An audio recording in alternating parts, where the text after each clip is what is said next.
নমস্কার বন্ধুরা, জয়ী সংসারে তোমাদের স্বাগতম। তোমরা কেমন আছো? আশা করি ভালোই আছো। আমিও ভালো আছি। আজকের থেকে সকাল সকাল উঠতে হয়েছে কি কারণ আজকের থেকে স্কুল, আজকের থেকে অফিস সব চালু হয়ে গেছে, সপ্তাহের প্রথম দিন। তো সকাল থেকে উঠে মেয়েকে রেডি করে স্কুলে পাঠালাম। স্কুলে পাঠানোর পরে হাজব্যান্ড অফিস গেল। তো তারপরে এখন আমি একটুখানি তোমাদের সাথে কথা বলতে বসলাম। সকালবেলা জানলাটা খুলে দিই, এরপরে রোদটা প্রচণ্ড বেশি হয়ে গেলে তখন ঘর গরম হয়ে যায়, তখন আবার জানলা বন্ধ করে দিতে হয়। এখনই সকাল থেকেই যথেষ্ট রোদ উঠে গেছে, তবে আজকে হাওয়া আছে। শুনছিলাম বৃষ্টি হবে, কিন্তু এখনও পর্যন্ত তো বৃষ্টির কোনো সেরকম কিছু দেখতে পাচ্ছি না। তবে হাওয়াটা কালকের থেকেই দেখছি, রাস্তায় বেরিয়ে দেখছি হাওয়া। আজকে সকালেও দেখছি বেশ হাওয়া আছে। গাছগুলোর দিকে তাকালেই বড় কষ্ট হয়, জানো তো। মনে হয় কি ওরা যেন জলের জন্য একেবারে আকুল হয়ে আছে। জল দিচ্ছি, সকালবেলাও জল দিয়েছি। ঘুম থেকে উঠে আগে সবার প্রথম কাজ হয়ে যায় গাছগুলোকে একটু জল দেওয়া। ওদেরও তো বড় কষ্ট।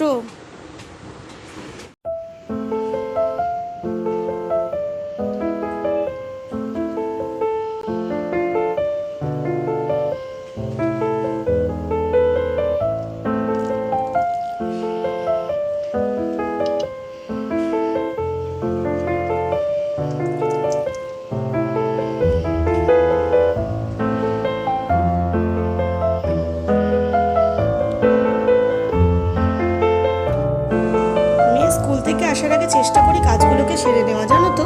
এই যে এই ডিভারের চাদরটা পাল্টে নিয়ে কুশানগুলোকে ভালো করে সাজিয়ে দিলাম।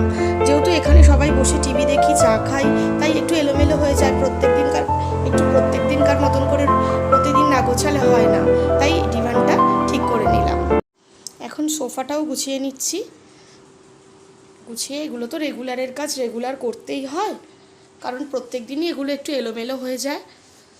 তো এগুলো করে নিচ্ছি, ঝটপট সেরে নিচ্ছি।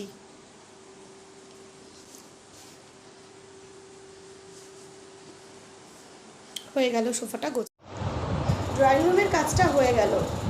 রোজ পুরোপুরি ভালোভাবে ডিপ ক্লিন করি না, কিন্তু হালকা করে সব কিছু না ঝাড়লে হয় না, ময়লা পড়ে যায়। আর ময়লা হয়ে গেলে না, তখন প্রচণ্ড ডিপ ক্লিন করার সময় বেশি কষ্ট হয়। তাই রোজকার রোজ একটু হালকা করে ঝেড়ে নিই। কাজ করতে করতে একটা কথা তোমাদের সাথে শেয়ার করবো ভাবলাম। কালকে আমার বার্থডে ছিল, তারপরে বাবারও ডক্টর চেক আপ ছিল। তো ওই জন্য বাবা মা কালকে এসেছিলো, আমার বাবা মা। তো আজকে সকালে বাবা মা চলে গেল। তো একটা কথা বলছি তোমাদেরকে, সেটা হচ্ছে এত বছর হয়ে গেল, বিয়ে হয়ে গেছে, কিন্তু তাও বাবা মা যখন চলে যায় তখন যেন মনটা সেই আগের মতো, মানে যেরকম নতুন অবস্থায় খারাপ করতো, ঠিক সেরকমই খারাপ করে। তখন মনে হয় কি যে আবার কবে দেখা হবে। কাছাকাছি আমার বাপের বাড়ি, তাও যাওয়া হয় না সব সময়। মেয়ের পড়াশুনো, অফিসের, হাজব্যান্ডের অফিস, সংসারের কাজ সব কিছু মিলিয়ে যাওয়াটা কমই হয়। তাও তখন মনে হয় কি, ফোনে যতই কথা বলি, কিন্তু কাছে থাকে যখন, তখন যেন একটা অন্যরকম আনন্দ। তো কালকের দিনটা খুব আনন্দ করেই আমাদের কেটে গেছে। বাবা মা ছিল, আমার শ্বশুর শাশুড়ি, বাবা মা তারাও ছিলেন, সবাইকে নিয়ে খুব ভালোভাবেই কেটে গেছিলো কালকের দিনটা। খুব বেশি হয়তো অ্যারেঞ্জমেন্ট কিছু ছিল না, কিন্তু ছোটোর মধ্যেই মেয়ের বায়নাতে একটা কেক আনা হলো, তোমাদের সাথে শেয়ার করলাম। আর রাত্রে একটুখানি ডিনার বাইরে থেকে কিনে নিয়ে আসা হয়েছিল। তো এইভাবেই কালকে বার্থডেটা সেলিব্রেট করা হয়েছে। ছোটোর মধ্যে হলেও খুব আনন্দ হয়েছে, যেহেতু এবারের বাবা মা, আমার বাবা মা সবাই একসাথে ছিল, একসাথে। আর সব থেকে বড়ো কথা যেটা হচ্ছে, ছুটির দিন পড়েছিল সানডে, ওই জন্য অভিরও অফিস ছিল না। অভি হচ্ছে আমার হাজব্যান্ডের নাম। তো অভির অফিস ছিল না, সেই জন্য সবাই মিলে একসাথে দিনটা বেশ এনজয় করেই কেটে গেছে। তো আজকে সকালবেলা বাবা মা চলে গেল, তো বাবা মাকে এগিয়ে দিয়ে এসে তারপরে তোমাদের সাথে আমি কাজগুলো কিছুটা করছিলাম, শেয়ার করলাম। তারপরে এই কথাটা বলবো বলে এখন ক্যামেরাটা অন করলাম, যে এত বছর হয়ে গেছে, তাও মনটা যেন একটু সেই আগের মতোই খারাপ করে। এটাই মেয়েদের ধর্ম, কি বলো? তোমাদের কি তাই হয়? তোমরা কমেন্টে লিখে জানিও। এখন সোফাটাও গুছিয়ে নিচ্ছি। গুছিয়ে এগুলো তো রেগুলারের কাজ, রেগুলার করতেই হয়, কারণ প্রত্যেক দিনই এগুলো একটু এলোমেলো হয়ে যায়। তো এগুলো করে নিচ্ছি, ঝটপট সেরে নিচ্ছি।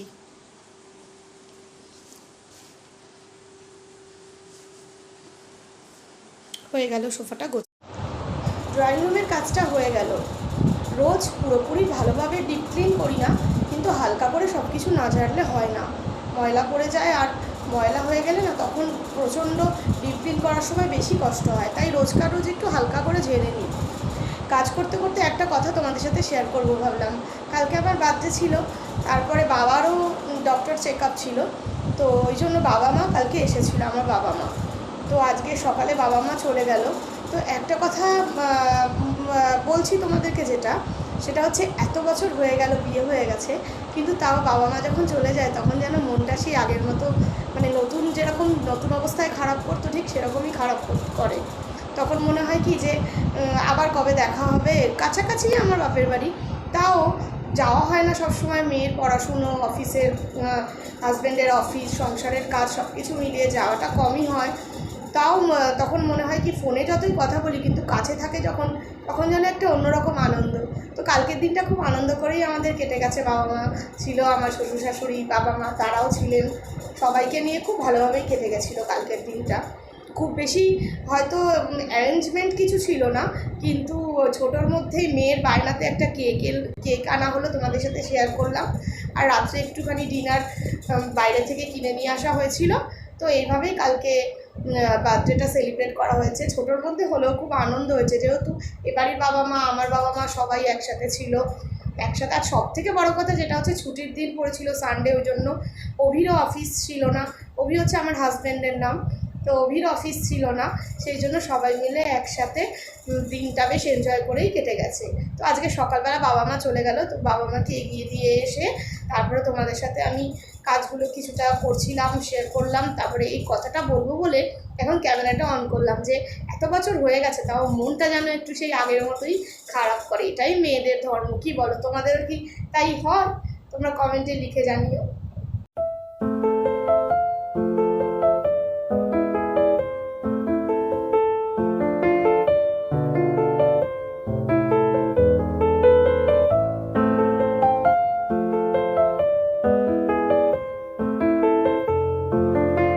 মেয়ে স্কুল থেকে চলে এলো, মেয়েকে নিয়ে এলাম।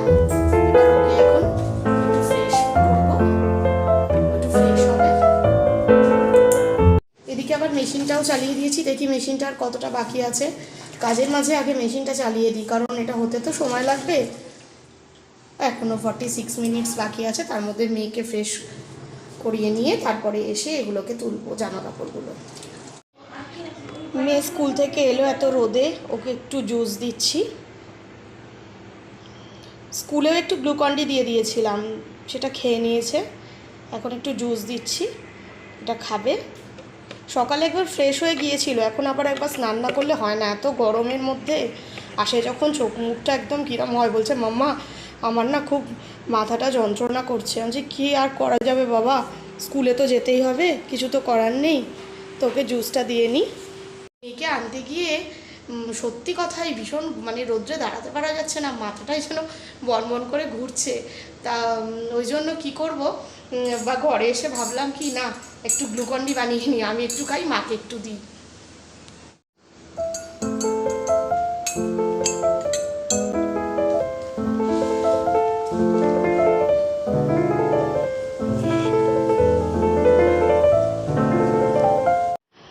দেখো আমার মেয়ের অবস্থা দেখো, এখন বলছি জল, ঘুম পাড়াবো, কিছুতেই ঘুমাতে যাবে না, এখানে বসে আছে।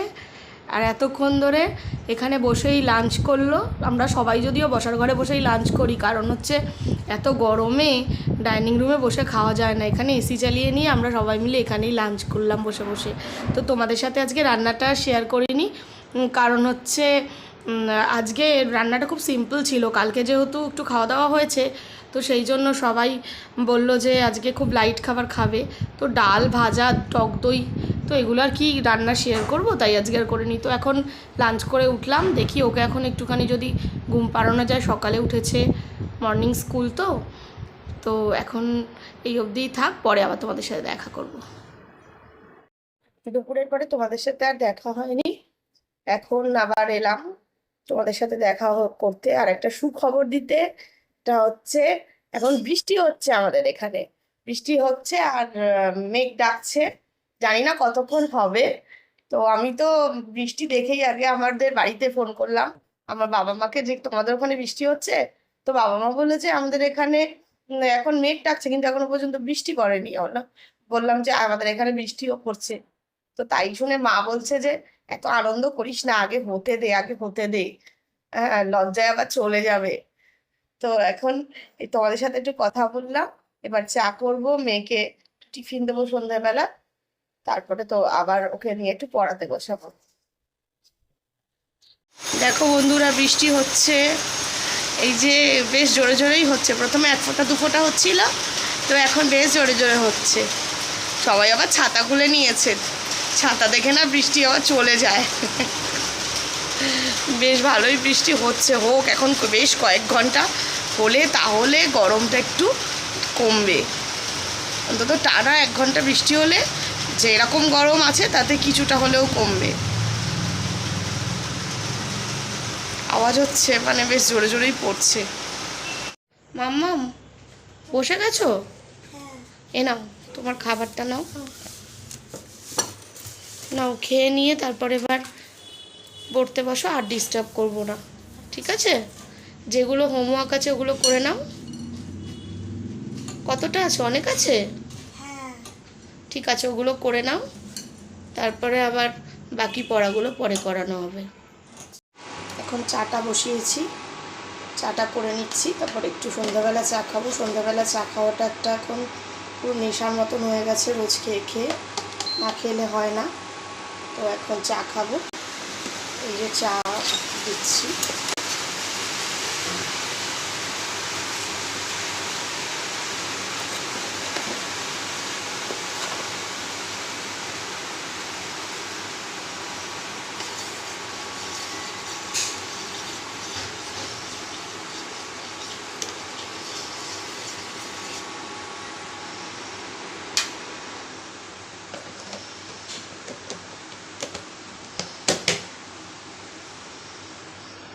চাটা হতে থাকুক।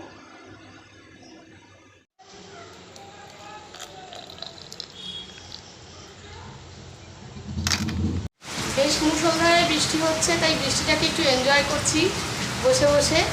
রাতে ডিনার করা রেডি করা হয়ে গেছে, এখনও অভি অফিস থেকে ফেরেনি, বৃষ্টির জন্য আটকে গেছে।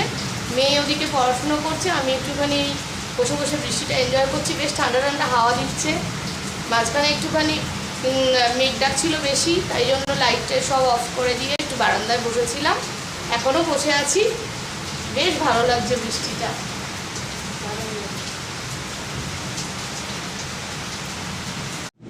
ভিজে গেছো পুরো? পুরো মারাত্মক বৃষ্টি হচ্ছে। তাই? তুমি যখন বেরোলে তখন থেকেই শুরু হয়েছে না? তখন 1-2 ফোঁটা পড়ছিল। হ্যাঁ হ্যাঁ, মাঝ রাস্তায় আসার পরে মেয়ে তো খালি বলছে মাম্মা বাবাকে একটা ফোন করো, বাবাকে একটা ফোন করো। দেখো ব্যাগে সব ভিজে গেছে কিনা, ল্যাপটপ। হাওয়াটা যে দিল, হ্যাঁ, হট করে তো আমরা তো ইনভার্টার অফ করে অন্ধকারে চুপ করে বসেছিলাম কিছুক্ষণের জন্য। যাক বাবা, কষ্ট হোক ভিজুক একটু, তবু সবাই একটু ঠান্ডা হোক। যা মানে শুরু হয়েছিল গরমের ইয়ে। আর গরম থেকে স্বস্তি পাওয়া গেল। হ্যাঁ সেটা সত্যি। নাও তুমি একটু ব্যাগ থেকে ইম্পর্টেন্ট কাগজপত্র যা আছে বের করে নাও। ঠিক আছে, আমি চাটা গরম করছি, তুমি ফ্রেশ হয়ে নাও, তোমাকে তারপর চা দিচ্ছি। তোমাদের সাথে আবার অনেকক্ষণ পরে দেখা হলো। আমাদের ডিনার করা হয়ে গেল। কারেন্ট যেহেতু চলে গেছে, ইনভার্টারও অফ করে দিতে হচ্ছে, এত বিদ্যুৎ চমকাচ্ছে, এত বৃষ্টি তো এখনও চলছে, তাই জন্য আমরা তাড়াতাড়ি খেয়ে দিয়ে নিলাম। একটু মেয়েকেও বললাম তুমি তাড়াতাড়ি পড়া করে নাও। তো আজকের মতন ব্লগটা এখানেই এন্ড করছি। ভালো লাগলে লাইক করো, শেয়ার করো, সাবস্ক্রাইব করো। তোমরা ভালো থেকো, আনন্দে থেকো। আর একটা নতুন ব্লগ নিয়ে তোমাদের সাথে আবার দেখা হবে। টাটা।